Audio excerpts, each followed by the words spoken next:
fucking thing. All I knew was I wanted my kids to be happy. That's it. I told myself that I'm going to provide everything for them. Everything. I'm going to get custody of them. Do everything I got to do. Well, dealing with all of this, I ended up, me and her were done. She was still messing around with other people. She came over to my house because I told her I didn't want her coming over. Yeah. At a point I was messing with other women, and I had a woman in the house and had an ex in the house. Nikki. My ex Nikki, my first love in there. And she walked in the house, she seen me in there, seeing her in there. And, of course, see what we was going to do. I mean, we won't dating or nothing, mind you. We was not dating, but, she was pissed off. She was doing her thing, messing with her guys and whatever the hell she was doing at the time. She wasn't my girl. I was a single dude. I ended up getting into a fight with her there. I was even letting her come over and stay at my house because she was dating this man named James that ended up, being this abuser. But we ain't gonna get to that part yet. But that was around that time when she started dating this man James. But I ended up going over to the house one day and I was doing something,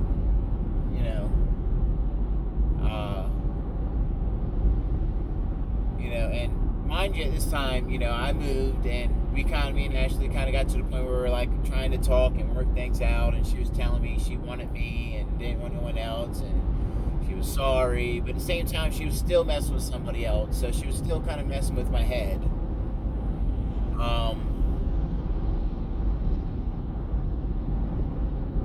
So I ended up going over there one day after work because I was getting my kids. I was like, well, Robbie, let's make it an easy night. I'll go over there. I said, Robbie, go over there, get your kids, come back. So I turned on the grease in the kitchen because I was going to cook some chicken and some fries, and we were going to have a game night planned out and everything. And I got over there. She started talking to me and arguing and fighting and everything else.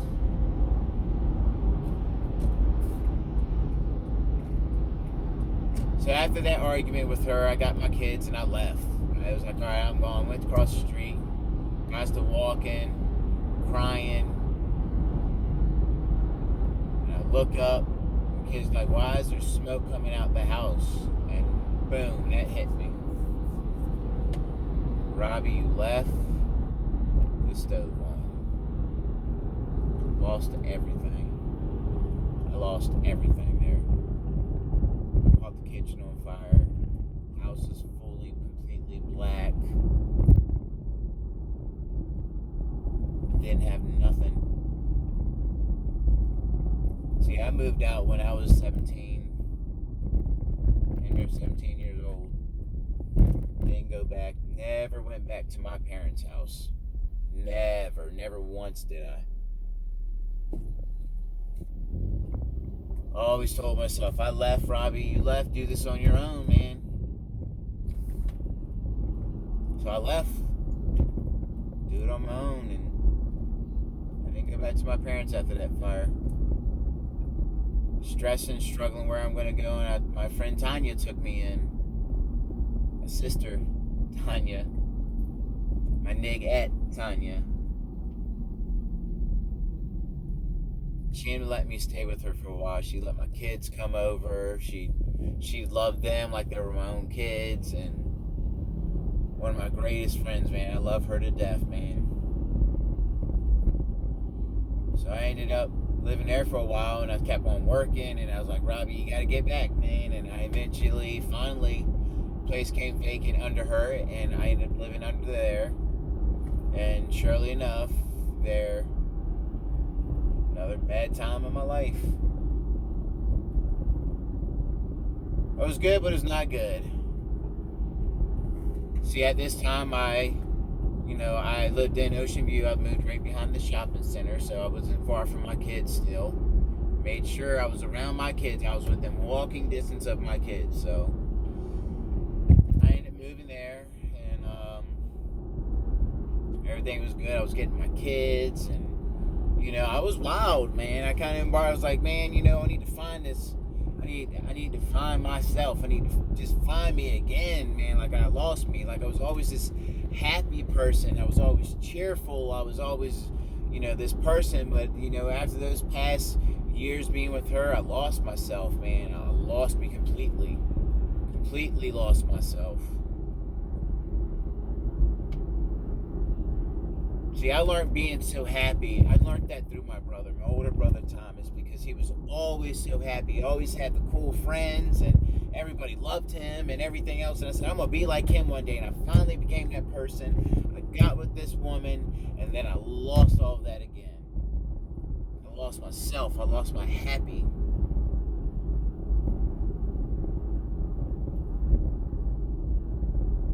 See, done being with her, I lost all that stuff. So I moved under with that friend, and I told myself, Robbie, you gotta find yourself again. So I did. Did a lot of stuff.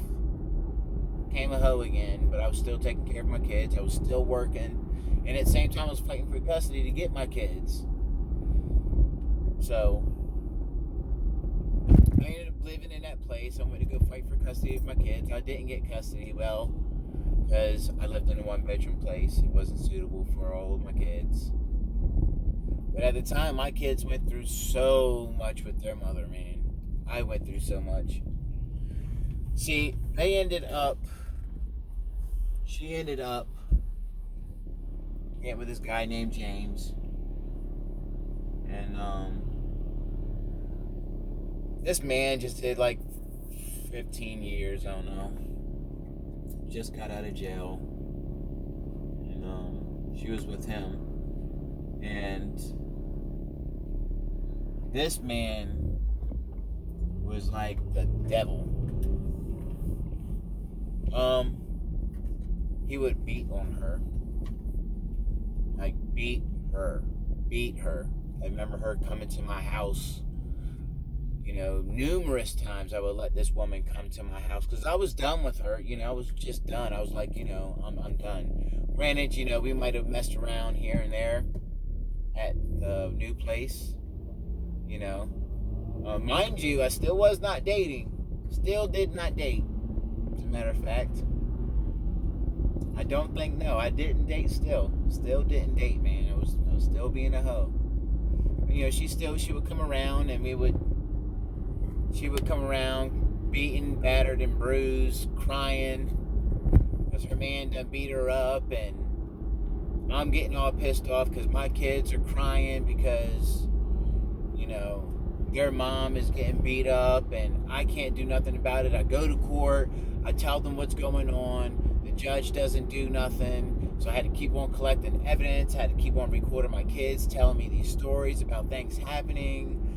My kids been in situations where I couldn't save them, where this man would, I don't even know who to believe, but one or the other are trying to run each other off the road with my kids in the car, guns being flashed around, windows being broken with them in it. My kids endured so much pain, man. It's not even funny, man, and it's so hard to even deal with that type of stuff.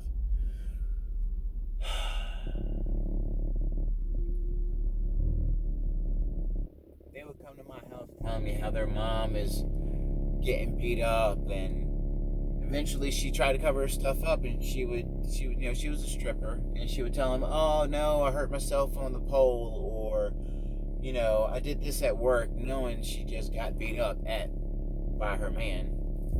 See, I would take my kids for however long she would let me take my kids. I would let her, I would take them as long as I could, just because I knew the situation she was in. She'd come over to my house, she would stay with me, she would sleep with me, she would hide from him, she didn't know what to do, constantly asking for my help, telling me she wants to be back with me, how she was sorry, and everything else, and it hurt so bad because I knew my kids were going through that. I knew the mother of my kids was going through that, and I knew what I went through when I was with her. I was that person she was. I was the one that was getting beat up. I was the one that was getting talked down and everything. I was constantly getting all that bullshit from her, man. Constantly getting it from her. And I was like, no. I told her, I was like, I told her I love you to death, man. You're my fucking heart. You're my world, man. But I told her, I said, you broke me. She broke me big time. I wanted to be with her so bad, but all I wanted was my family together. I was like, man, I don't want my kids to be that person. So, I had to tell the one that I love that I can't be with her. I had to tell my kids that mommy and daddy will not be together no more.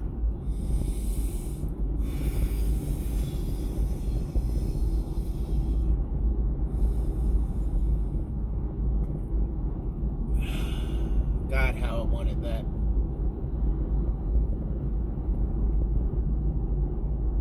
I said I wanted that white picket fence and the fan like my shit wasn't easy. I wanted what my mom and dad had, till death did them part. When I couldn't. I looked back at everything.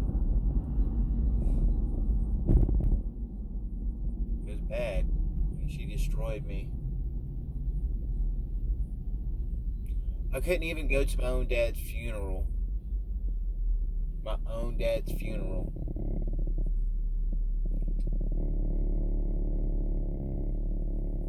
Because of her.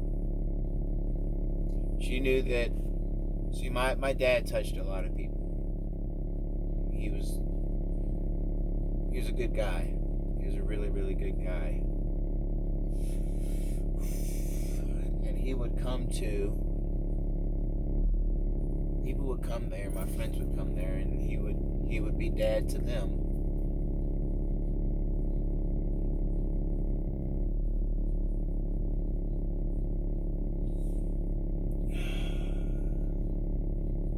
God, I miss it.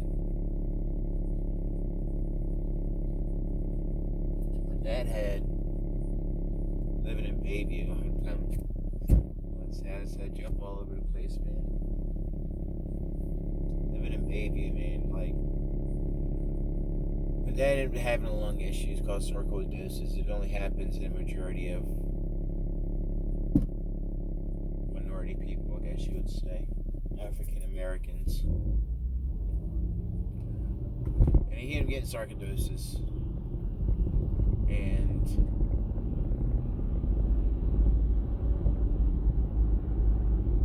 I remember one day, I said, it's my hero now. I was that kid that was always getting in trouble for taking things apart. I would take things apart and put it back together because I was always curious about how things worked, fixing things. And I got an ass whooping one time. My parents had a cable box. The bootleg ones back in the day, and you would get all the channels, all the preview channels, pay-per-view channels and shit. Adam and Eve, Spice, sex channels. And being young, you used to go in there when they're at work and used to watch the stuff, My brother one day ended up being home and was in there recording some stuff in my dad's room on a VCR tape, on a tape. And he ended up getting a tuck state. The VHS got stuck inside of it, and he tried to take it apart. My brother tried to take it apart and fix it, and couldn't fix it, and couldn't put it back together. So I got home from school, my dad got home from work, everything's fine and dandy, and surely enough, Robbie, Thomas, get in here, da da da da da. Who's in here messing with my stuff and everything else? And Thomas, I didn't do it, da da da. I don't know how to do stuff like that. Robert's the only one to take. Well, there it was. My dad tore my butt up because he thought that I was in his room taking this shit apart. I wasn't. Daddy took my head, man. Put my head between his legs. Put my hands behind my back. Couldn't do shit. Couldn't do nothing. That tore my butt up, man. He hit me that one time, got that one cheek, got the other cheek. I kind of dodged that one, and man, told me to stop moving. I dropped down, and the way he holds you in this position, you can't drop down. You have to keep your butt up, because if you do, your arms behind your back, so your arms are gonna hurt if you drop your butt down. You don't feel like your shoulders are gonna pop out your socket. Man, he took that one swing, boy. That bad boy went right between my legs, man. That belt went whoosh. I'm bent over and shit. Hands behind my back, couldn't do nothing. That belt hit my nuts so hard it won't even funny. It won't even funny.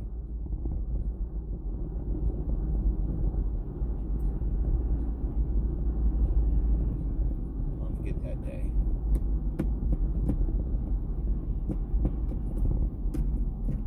See, my dad taught me a lot of stuff in life. He'd always have talks with me. He would always tell me about the important stuff. He would always teach me things. He would always take me places with him. I was always the one that he would take, always. All my brothers and sisters, they were, more than mama's boy. My sister, Keela, was daddy's girl. Brother Samuel was a daddy's girl. The rest of them was to my mom's side.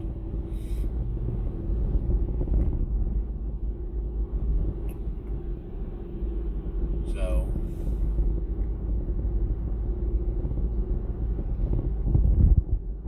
but my dad ended up getting sarcoidosis, and needless to say, he passed away. Broke me, because he was the only one that I could ever talk to. Only one I would ever go to. Because I knew, like my mom, I didn't feel my mom's love being young. I didn't feel it the way she projected it to everybody else.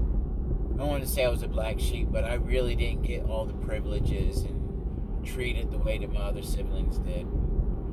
I was a full-blown daddy's boy. Yeah, there was other siblings that was the daddy's, side, but I was full-blown, man, and everything was projected onto me with my dad. Everything. And,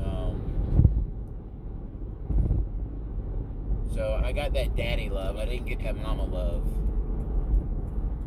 I didn't get that love. It was tough love for me. I didn't get no pat on the shoulder. I didn't get no, it's gonna be okay. I didn't get none of that. I didn't get all the half the stuff that my other brothers and sisters got. I mean, shit, I was the first one that had a kid,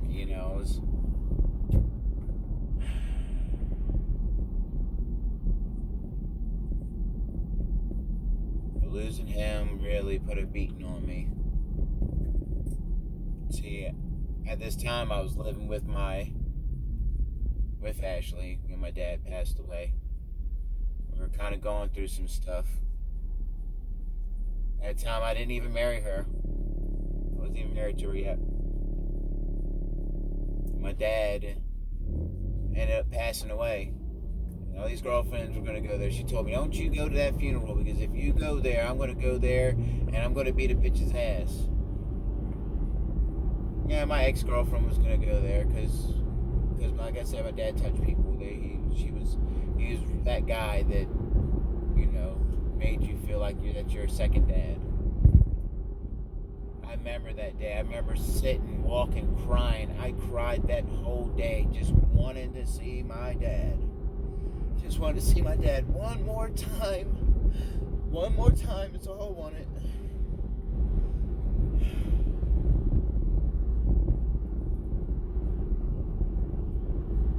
I wasn't allowed to see him because I didn't want to ruin his funeral.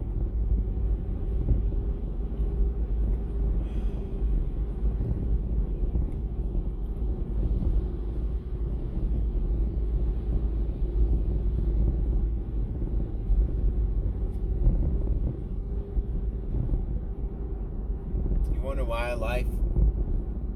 does life end up this way? Like, why?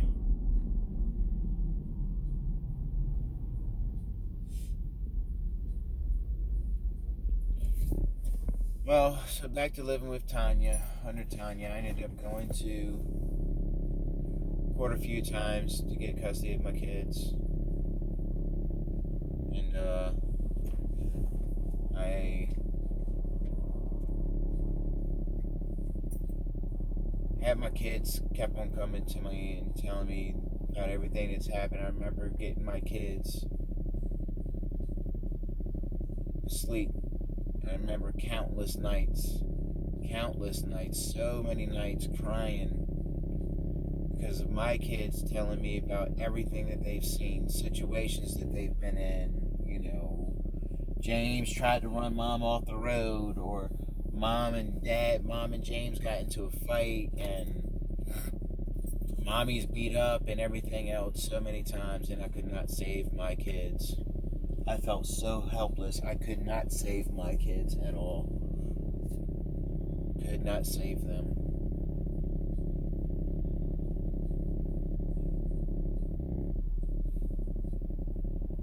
Well,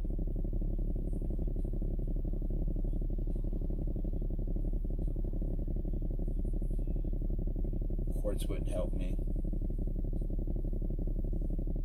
It took me 5 years. I went to court 3 years and didn't get custody.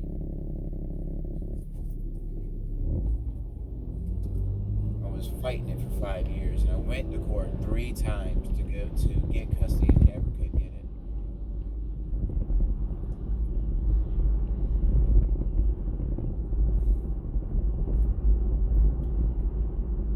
Well, during this time, I had another drought. I ended up having to move out of my place because bills. I couldn't afford it no more. I ended up getting my headaches again. I couldn't work. You know, headaches really messed me up really bad. I could not work with these headaches that I was having. I couldn't make money, so I couldn't pay my bills.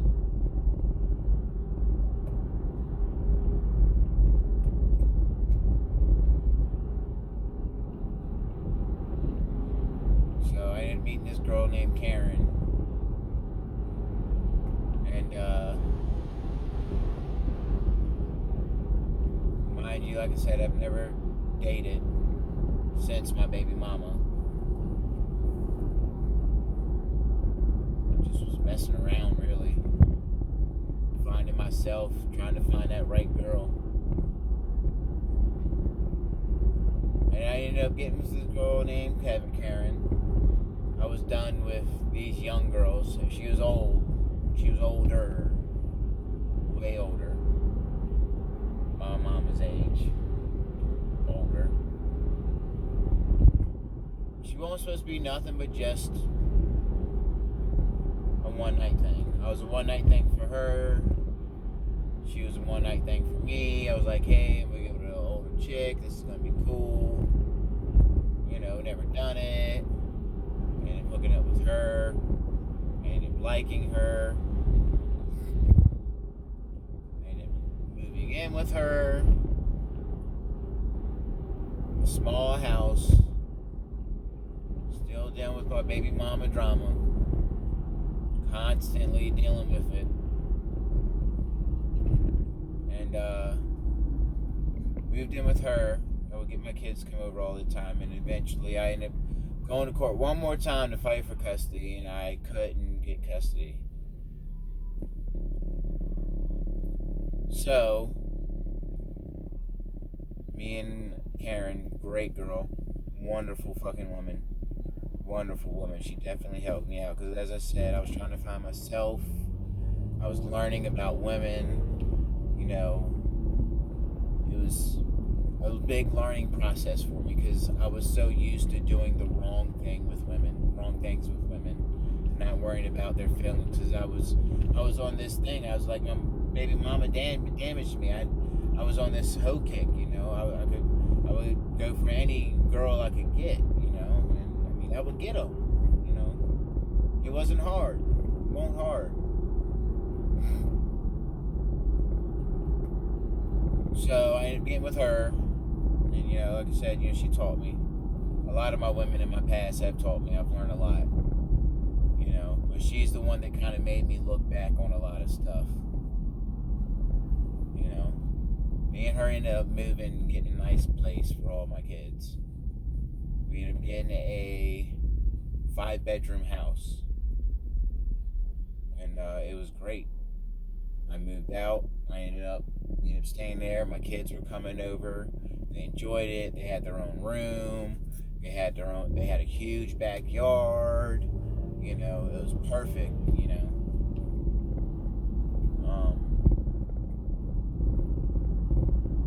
I was still fighting for custody of my kids. I knew I had everything in place. I planned everything out. I spent years planning and trying to get everything straight, and I finally got everything straight. Karen helped me get there. If it weren't for her, I probably wouldn't have gotten to that point where I was.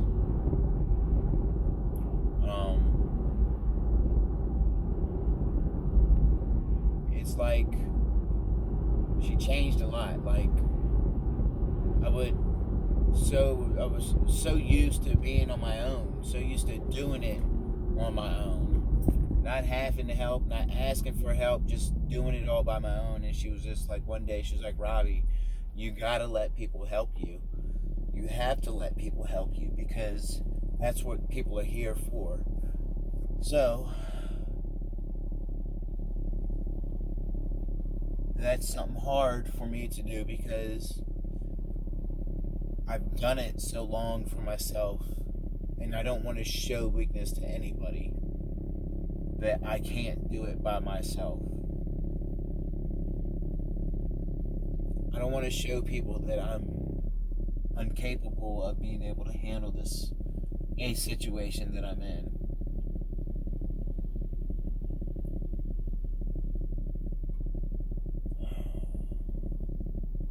So I let her help me.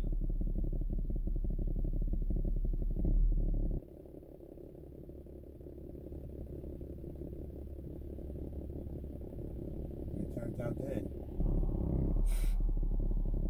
I got a place, and then, you know, I was still dealing with my baby mama and her man James. They still fighting in front of the kids. Everything is still happening. Cops going over to the house all the time.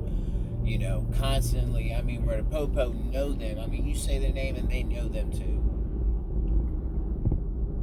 And one night I'm sitting at home, and me and Karen were just relaxing and chilling, and we get a phone call, and I hear screaming in the background, and I hear my kids crying, saying,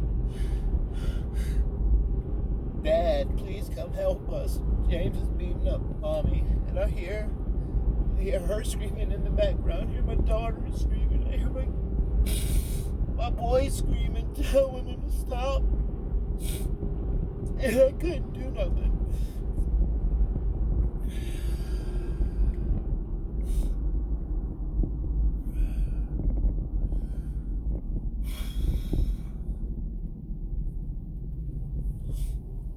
So hurry up. I told them to get off the phone. I told them to call the cops. I'll hurry up. I called the cops. I sent them over there. I rushed over there. My daughter runs out to me crying.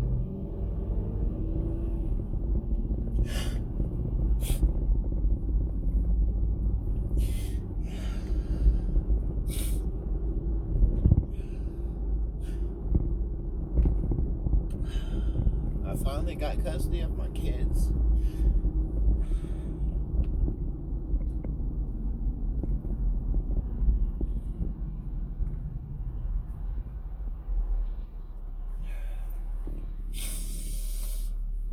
All these years I had to go through dealing with not being able to save them. I couldn't do nothing. The system wouldn't do nothing. So I had to suffer while they suffered. As I tried to save their mother and get her out that situation and tell her to get better jobs. I've done so much to encourage this woman to do so good. Even when she treated me her baddest, I still did my best to keep her positive, keep her willing to, just giving her words of encouragement, man. Like, this whole time with her, she was just constantly, leave your situation, get out of it. This man's doing the same thing that you did to me. You need to leave this situation. You need to, get a better job. Stop worrying about these bars. Stop worrying about these men. Go worry about getting an office job, get a career, do this, do that. And that whole time supporting her, man. And it was just like,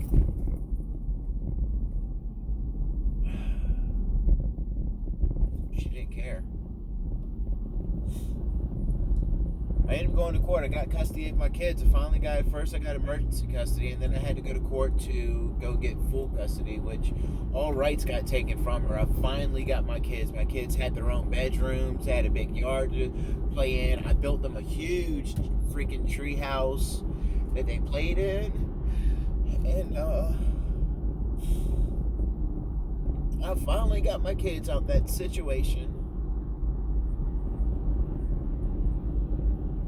Everything was good.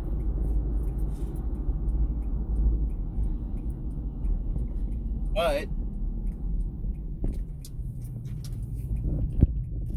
my son Robert, my oldest son, I noticed that he was having issues.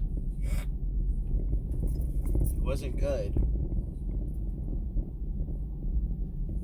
I got him out this predicament, and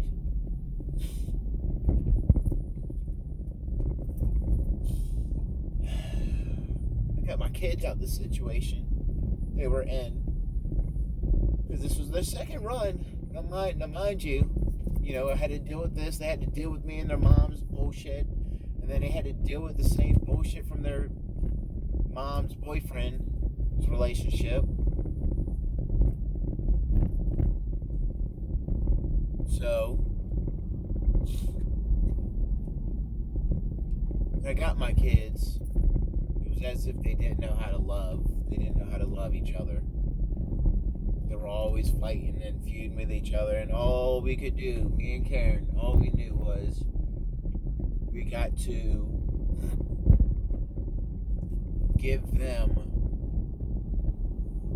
love, all the love we can give them. We have to give them all that love. So we did, and eventually we changed that around, and everything was like good, man. Like, they were laughing with each other. They would go in each other's rooms and play. It wasn't like that at first because they were always fighting and feuding with each other, but eventually everything calmed down with them. They were loving each other and telling each other they loved each other, and just everything changed with them, like, for the better. Everything changed. Like, they did not know how to love the correct way.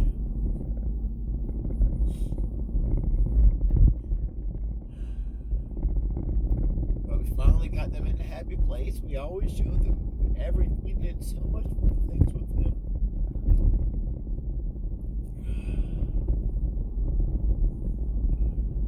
But during that time, we ended up seeing my son have issues. My son Robert, and it was bad.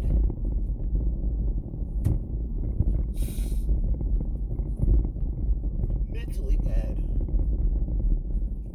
He got to the point where he was just throwing temper tantrums.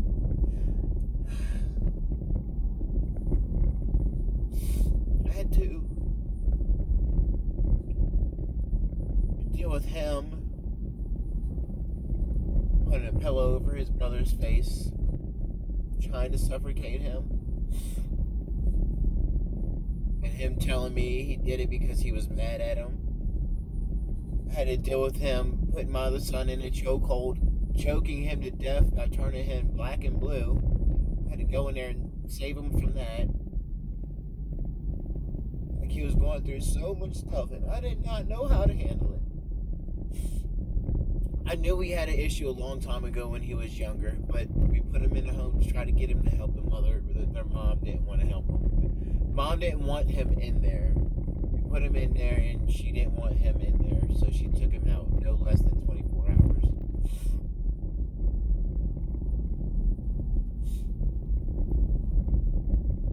I had to walk into my backyard. I seen him coaxing my dog to go behind the shed. So I had to sneak back there and get my phone out and record him grabbing my dog by her collar, putting a rope around her neck, and pulling it up and choking her, and laughing while it's going on.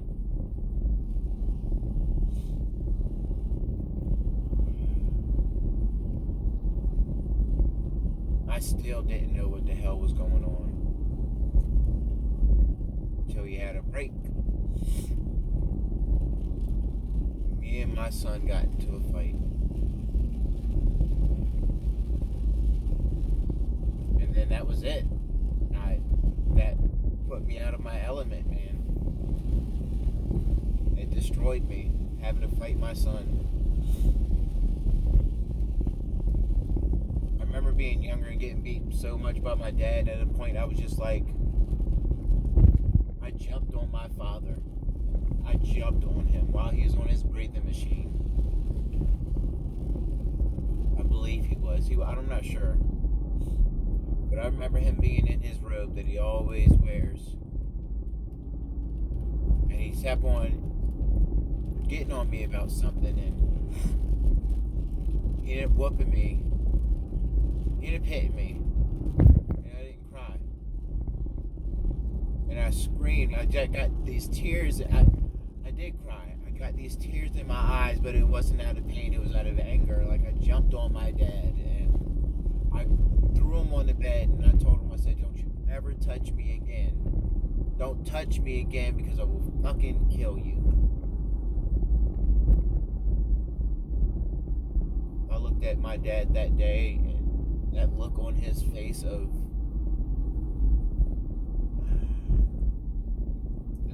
disappointment. Straight disappointment. Me knowing he's my hero. My Superman.